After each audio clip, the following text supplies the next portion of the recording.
Hola, bendiciones en este nuevo día. Hoy día seguimos meditando las Escrituras, leyendo la primera parte del libro de Samuel en los capítulos del 1 al 3.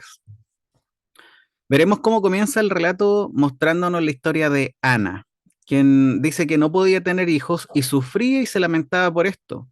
Me parece muy importante destacar en este relato que vamos a tener el día de hoy el amor de su marido Elcana. Es increíble cómo en estas pocas líneas se logra apreciar y traspasar finalmente al lector este amor de su marido por su mujer. Ana, ante su aflicción, nos cuenta que lloró y oró al Señor. Y en medio de esta oración de un lamento profundo, hace un voto al Señor en el cual le dice que si éste le concede un hijo, ella se lo dedicaría al Señor. Me parece fascinante ver cómo la oración de Ana nos cuenta que hablaba en su corazón, que sus labios se movían, pero su voz no se oía, que estaba angustiada en espíritu, que derramó su alma delante del Señor. Y esto me hace pensar inevitablemente en nuestra forma de orar y lo que queremos conseguir con ella. Como muchas veces de nuestras oraciones parecen más bien una especie de rito o mantra, en vez de en realidad un ruego o una súplica al Dios verdadero. Como en estos pocos versículos vemos una enseñanza tan pero tan profunda para nuestras vidas. Esta debería calar en nuestro caminar y poder entender cómo en realidad nos estamos dirigiendo una oración al Señor. Nos cuenta que el sacerdote llamado Elí pensaba que estaba ebria, pero terminaría este también pidiendo a Dios que conceda la petición de Ana. Acto seguido podemos ver que la fe ocurre en todo su esplendor en la vida de Ana. Nos dice que después de haber entregado estas cargas al Señor, Ana cambió su semblante y comió. Esto es fe. Aún no ha cambiado absolutamente nada. No ha pasado absolutamente nada. Sin embargo, la actitud de seguridad muestra la confianza de que su petición ha sido escuchada. Podríamos hablar de la mezcla perfecta, una oración profunda con el alma derramada ante el Señor, más la fe de que ésta será contestada. Así que hoy día tenemos una buena razón para meditar por medio de estos pasajes. Deberíamos meditar y comenzar un poco a analizar cómo está haciendo nuestra oración. ¿Está haciendo lo que las escrituras llaman una oración con fervor? Pero sobre todo pensar si cuando nosotros oramos al Señor, descansamos como vemos que Ana descansó. Más allá de el resultado de la petición, saber que hemos entregado nuestra carga al Rey de Reyes y Señor de Señores, que aquel Dios Todopoderoso ya ha escuchado nuestra oración y por lo tanto en su amor y en su misericordia y él sabiendo que es lo mejor para nosotros, contestará esta oración. Creo que es un buen ejemplo de lo que es descansar en el Señor por medio de la oración. El resultado de esto es que el Señor le entrega la posibilidad de ser madre y le concede un hijo. Este hijo será llamado Samuel, que proviene del verbo hebreo shamá y significa oír. Por lo tanto, podría ser algo así como el escuchado por Dios, pero también, y lo leemos en la misma escritura, sabemos que Dios ha escuchado la oración de Ana y por eso hace referencia a su nombre Samuel. Vemos cómo Ana está dispuesta a renunciar completamente a su hijo, entregarlo para una dedicación completa a Dios.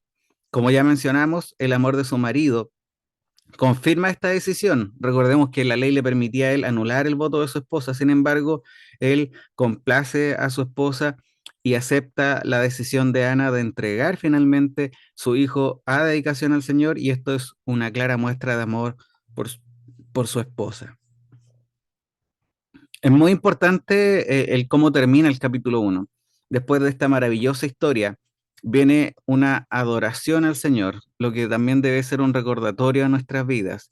Dios concede muchas peticiones de nuestras oraciones y algunas veces ni siquiera damos las gracias, mucho menos adoramos a Dios por esto. Cuán importante es poder hacerlo, agradecer y adorar al Señor por conceder en favor a nuestras oraciones. Cuando lleguemos al capítulo 2 veremos lo que llaman el cántico de Ana.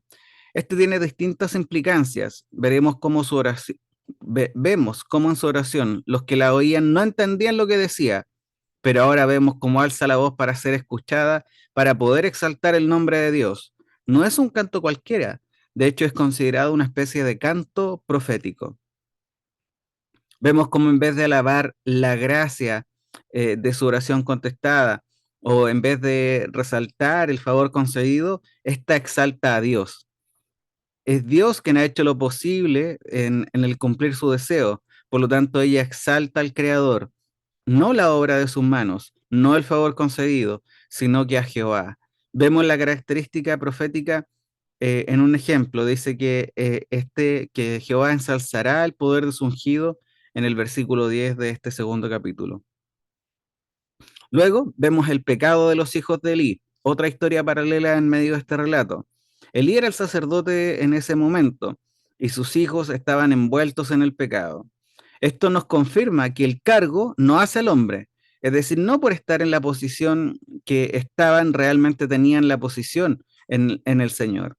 La palabra es clara, el versículo 12 del segundo capítulo nos dice, los hijos de Elí eran hombres indignos, no conocían al Señor. Era tanto el desconocimiento y el poco temor de Dios que no tomaron en cuenta las leyes sobre los sacrificios y comenzaron a tomar lo que correspondía a Dios, lo que a ellos les parecía bien y querían, yendo así en contra de la ley de Dios. Era tan poco el temor de Dios que incluso dice que se acostaban con las mujeres que servían a la entrada del tabernáculo. Entonces tenemos dos sacerdotes que vienen de una familia de sacerdotes de renombre, pero estos no obedecían al Señor. Quien actúa así no conoce al Señor y es indigno de recibir su favor. ¿Cómo no pensar en las veces que nuestro Señor Jesucristo nos advierte sobre esto en sus relatos? En el libro de Mateo, en el capítulo 7, versículo 21, dice claramente, no todo el que me dice Señor, Señor entrará en el reino de los cielos, sino el que hace la voluntad de mi Padre que está en los cielos. Nuestro Señor en su ejemplo, con su ejemplo nos mostró la importancia de hacer la voluntad del Padre. Qué importante, por lo tanto, es conocer la voluntad del Padre. Y su voluntad ha quedado claramente establecida en las Escrituras. Si no conocemos las Escrituras, si no meditamos en las Escrituras, difícilmente podremos conocer y aceptar la voluntad del Padre. Y por lo tanto, mucho menos vivir conforme a ella. Elí, respondiendo a sus hijos, reprendiendo, perdón, a sus hijos, aunque tarde al parecer, les dice y algo que espero podamos memorizar, les dice, si un hombre peca contra otro, Dios mediará por él, pero si un hombre peca contra el Señor, ¿quién intercederá por él? Esta es una verdad tremenda y profunda, pero que lamentablemente los hijos de Eli no escucharon.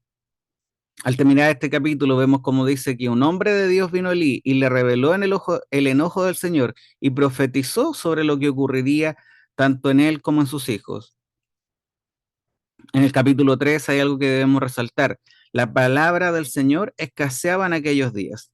Así dice en un versículo de este capítulo, la palabra del Señor escaseaba en aquellos días. Cuán importante es la palabra del Señor. Cuán terrible es que escasee la palabra del Señor. Esto nos debe hacer recordar la importancia de poder contar con su palabra, de poder leerla todos los días sin impedimento alguno. Que la palabra del Señor no escasee en nuestras vidas y que nos use para que tampoco escasee en medio de quienes nos rodean. Cuán importantes son las palabras que utilizamos y cómo las llevamos a la práctica. Porque acá nos dice que ante la insistencia hay un llamamiento de Dios a Samuel un día en la noche. Y dice que ante la insistencia de este llamado, Samuel le responde, habla que tu siervo escucha. Esto lo hace tomando el consejo del anciano Elí. Pero tenemos que pensar en la profundidad de esto. Habla que tu siervo escucha. Este es un buen consejo que nosotros mismos hoy día no solamente podemos recibir, sino que también entregar. Debemos repetir juntos, habla Señor, que tu siervo escucha. Dispongamos nuestros oídos, pongamos a disposición nuestra vista, nuestro corazón para realmente escuchar cómo Dios nos habla por medio de sus escrituras. Dios le cuenta lo que hará a Samuel con Elí, con sus hijos, por, por no haberlos reprendido cuando debió hacerlo, o no haberlos estorbado, un poco como dicen las escrituras, mostrando la responsabilidad que tenemos todos los que somos hoy día padres, de enseñar y de guiar a nuestros hijos en el obedecimiento de Dios. En estos capítulos podemos ver algo muy importante. De hecho, los que me conocen bien saben que este capítulo es muy especial. La historia del llamado de Dios a Samuel, quien primero dice que no reconoce quién lo llama ni de dónde lo llaman, Nos dice, así dice Samuel, no conocía aún al Señor, ni se le había revelado aún la palabra del Señor. Y por esto no supo reconocer el llamado en un comienzo, pero Dios insistió hasta que pudo conversar con él. Para mí es inevitable sentirme identificado con estos versículos. ¿Cuántas veces creo que el Señor me llamó y yo no supe reconocer ese llamado? Porque no se me había revelado justamente aún su palabra, lo que me hace agradecer enormemente el que se me haya revelado su palabra y hoy día poder decir que conozco al Señor.